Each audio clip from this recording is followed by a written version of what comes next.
Brendan, what's your opinion on how Roy Hodgson has dealt with Raheem Sterling complaining of feeling tired?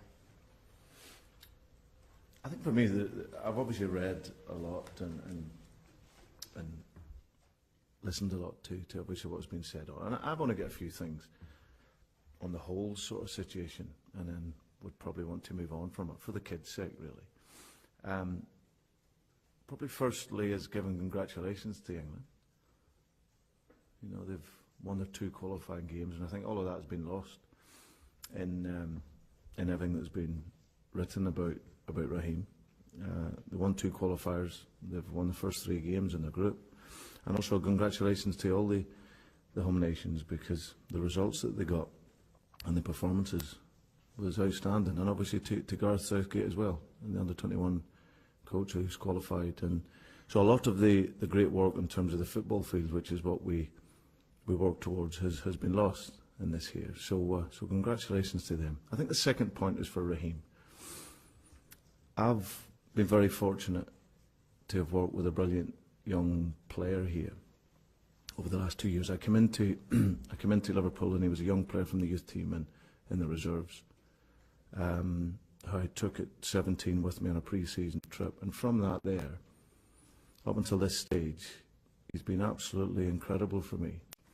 And what's been really, really nice to see has been his maturity as a young man.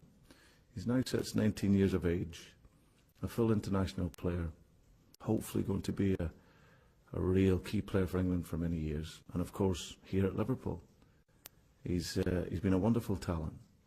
And this is a kid who we bring up to be responsible, to be honest. You know, I think lots of players that will tell you that they've played when they haven't felt right. But this is a kid who didn't say that. You know, I think what he was saying was that he felt tired. And I've had that a number of times. And what you do as a manager and a coach, you take on board all the information you get from all your specialists and all your people around you, and then you make a decision. So, and you have to respect Roy's decision that he decided not to play him and to play Adam Lallana. I think what has been disappointing in the whole affair is that it's been grossly unfair how the kid has been put in the back pages and all the debates and everything about him for something that he clearly didn't say. And I've had it a number of times with Raheem here over the time, where he's been tired in his legs, but he's gone on and played in games and been exceptional. So the kid, for his sake, I'm not going to go on too much on it. All I want to say is that he's back here in a secure environment. They can develop. I think for a couple of days, probably shook him a wee bit, but the last couple of days he's been back to normal. He was brilliant in training this morning. And as I said, I really look forward to working with him in the future, like all our people do here at the club. And as I said, he's back in here and working extremely well. I think the next point I want to add is about England itself. So I also read people talking about the club versus the country. Now, I'm someone who takes great pride in players playing for the country. I see it as an earmark of how we are developing players. And right through the age bands at our football club, we've got many young players representing England. We ask them to be responsible. We ask them when they go to England to only think of their country and not the club. So this is a club very much club and country, not club versus country. And certainly people who know we meet well enough as a coach know that I'm certainly, and Liverpool aren't a barrier, England or any country. We want to do well with the pride at stake when players play for the country. And I will continue to hopefully work for all nations, of all the players I work with, to help improve them and develop. And when they move on to play for countries, hopefully there will be better players for working for us here at Liverpool. Is there a situation though to be resolved between yourself and Ron? Talk of a meeting take place? Again, two things that wrote and said, which, you know, not true. We've exchanged messages, and unfortunately, because of the busy schedule, we have been unable to speak. But we've exchanged messages, and that's fine. I think from today onwards, we want to put this to bed really, and move on, and as I say, concentrate on looking after a young player who's huge talent, and he needs to be given the space and the protection in order to develop, so that he can play not only for the next few years, but hopefully for the next 12 or 13 years. Would you want him to be part of the under-21s going next summer, or would you rather he be given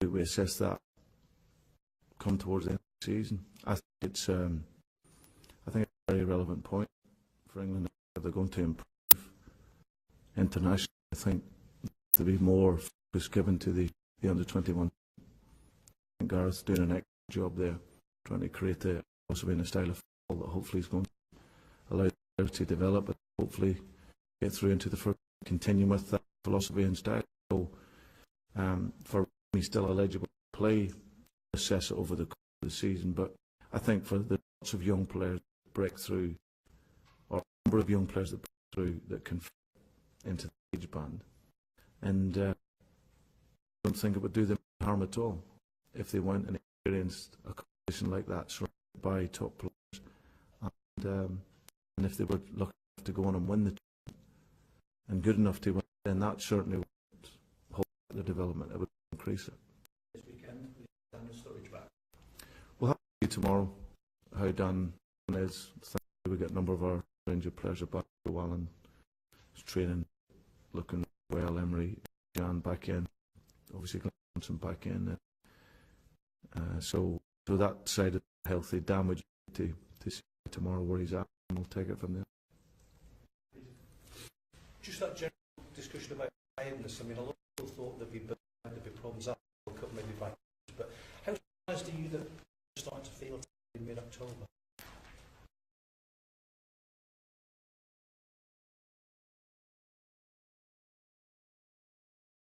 Huge. You know,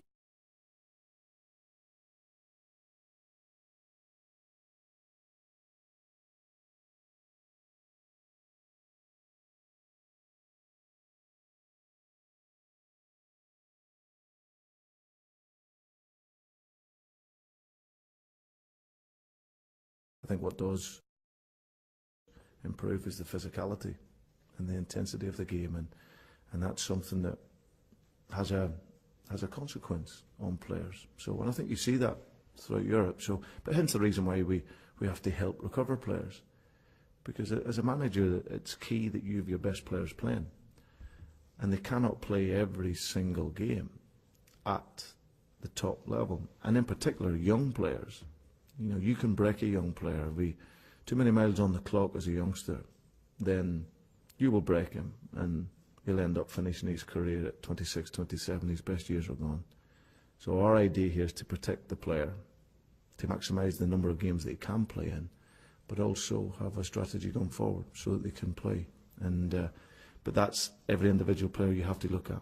But recycling back again, I think it doesn't surprise me, the number of players that are feeling tired because of the intensity of games and the number of games that they play. And I know it's a juggling act that you really relish because you've got Champions League football, but how difficult is it, for example, this weekend? You've got to go to London and then you're back and you've got a huge game Wednesday night. Yeah, our most important game is the next game, which is QPR. You know, we'll have no thought towards Real Madrid until that. No selection issues at all that you would think, hang on a minute, I might need them on Wednesday, I'll keep them back? No, I obviously have to look at it for sure, but I think that if I wanted to go with the same team on Sunday and Wednesday, I could do that.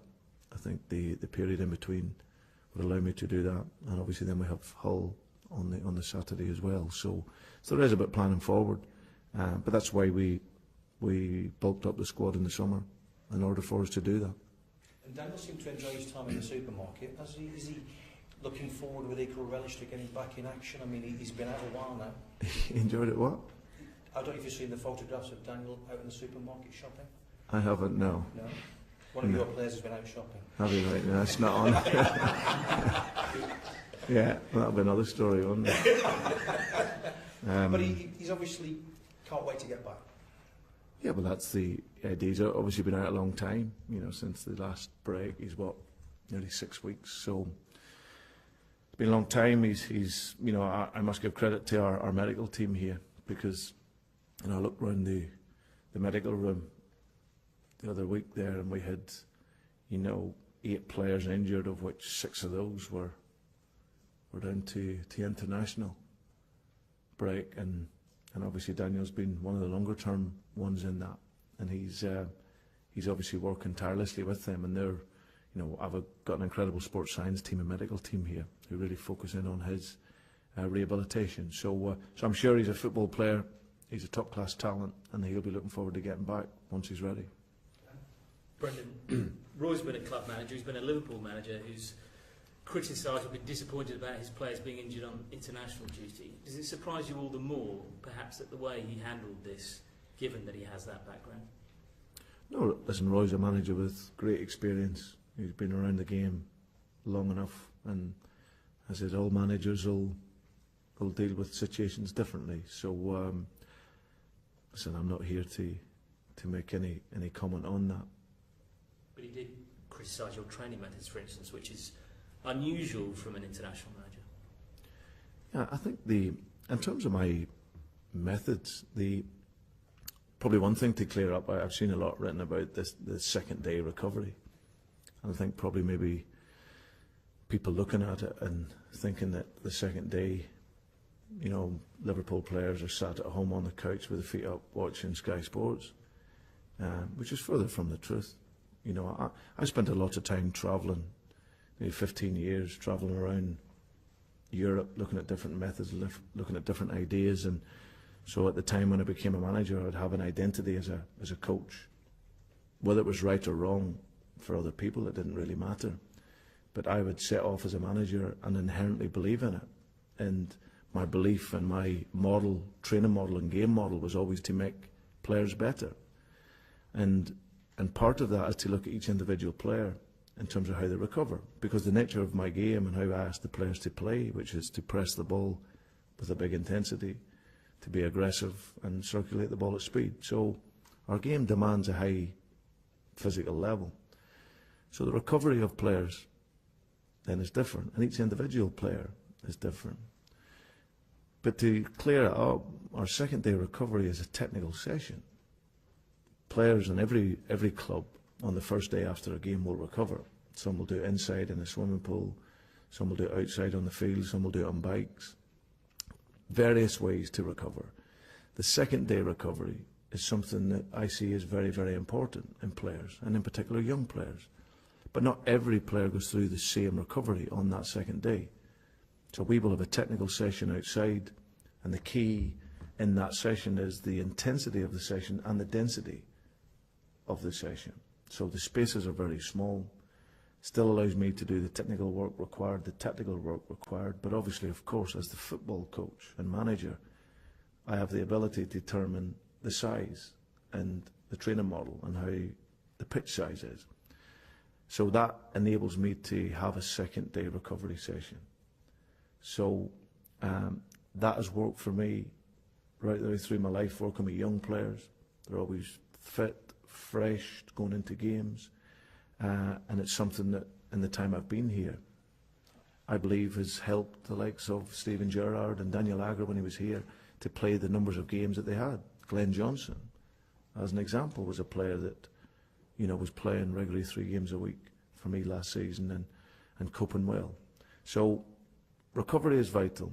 It's not just mental, it's the physical, it's the neurological side of the game, and that's something that I, along with my great team of people here, we take great focus in. And as a manager who, I'm not waiting to read a thesis in 10 years' time to give me evidence. We're at the leading edge of the game. We need to be creating the evidence ourselves, and it's something that, it will work differently for other clubs, but for me and how I work and my way of working, it has helped, allowed me and my teams to produce performances, and hopefully the players will feel that as well, which is the most important. Last one from me. A lot of talk about the Ebola outbreak and the threat they might pose to the African Cup of Nations. Still a possibility that Kolo Touré could be involved. Would you be willing to let him go and be involved in that if he is selected? Well, it's something that my medical team will look at. Obviously, the welfare of the player, that's what's paramount in it all. And if we felt there was something that would not ensure that his welfare was looked after, we would obviously look at it. But it's a medical issue that when that time comes, I'm sure we'll address it. Brendan, when you do get Daniel Sturridge back, hopefully it'll be sooner rather than later. You're not just getting a player back with a fantastic goal scoring record, but the runs and the movement that he adds up front is going to make it infinitely more better, infinitely improve things for the creative midfielders to pick out those runs, and you're going to get a lot more creativity as a whole because Daniel is back, and that's going to be a big plus. Yeah, he's an excellent player that he not only creates space for himself but creates space for others. I think if you look at our team in the last 18 months, the penetration, the ability to break lines and dominate the game without the ball with runs have really made us a real threat in that way. And obviously when you take him out of the team, you're playing a different game, the model of your game is different, but certainly he's, when he's playing and playing how he has done in the games since he's been here, then he's one of the top European strikers. But it's important for him, in order to consistently do that and prove that, it's about playing games, and that's something that we hope we can do sooner rather than later. It does take time for players that you've brought in to settle in and to produce their best form. How much of a lesson do you think Adam Lallana can be for some of the summer signings that haven't been able to contribute as much as they would have liked? That he suffered with an injury pre-season, he had the World Cup, but now we saw in the recent game against West Brom somebody who's got that spark of creativity and can make things happen. No, I think it's a great example. But again, you look at Adam as the individual. He's a player that he's used to playing in these shores. He's shown in the last couple of seasons in the Premier League that he's a top player, a top talent. That was one of the the key ideas and reasons why we brought him in, because we knew that we were going to bring in some players from outside of the UK, which would maybe take a bit of adaptation time, but we also needed players who we felt could hit the ground running. And he, obviously, since he's come back from injury, he's gaining fitness all the time. I thought against Everton he was outstanding. We played a full 120 minutes against Middlesbrough before that game. So his fitness is growing all the time, and I see him in training, and as I said, he's shown real signs of getting back to the top of his game. So he's going to be an exceptional player for us, and as I said, he will get better as the season goes on. Brendan, just 4 points off second place. You probably feel that the best is yet to come as well. So, maybe some people have made it out as a bit of a crisis, or it certainly doesn't look that way in the league table. No, I'm quite relaxed in it all. I said the same last year. We'll look at it after 10 games to see where we're set.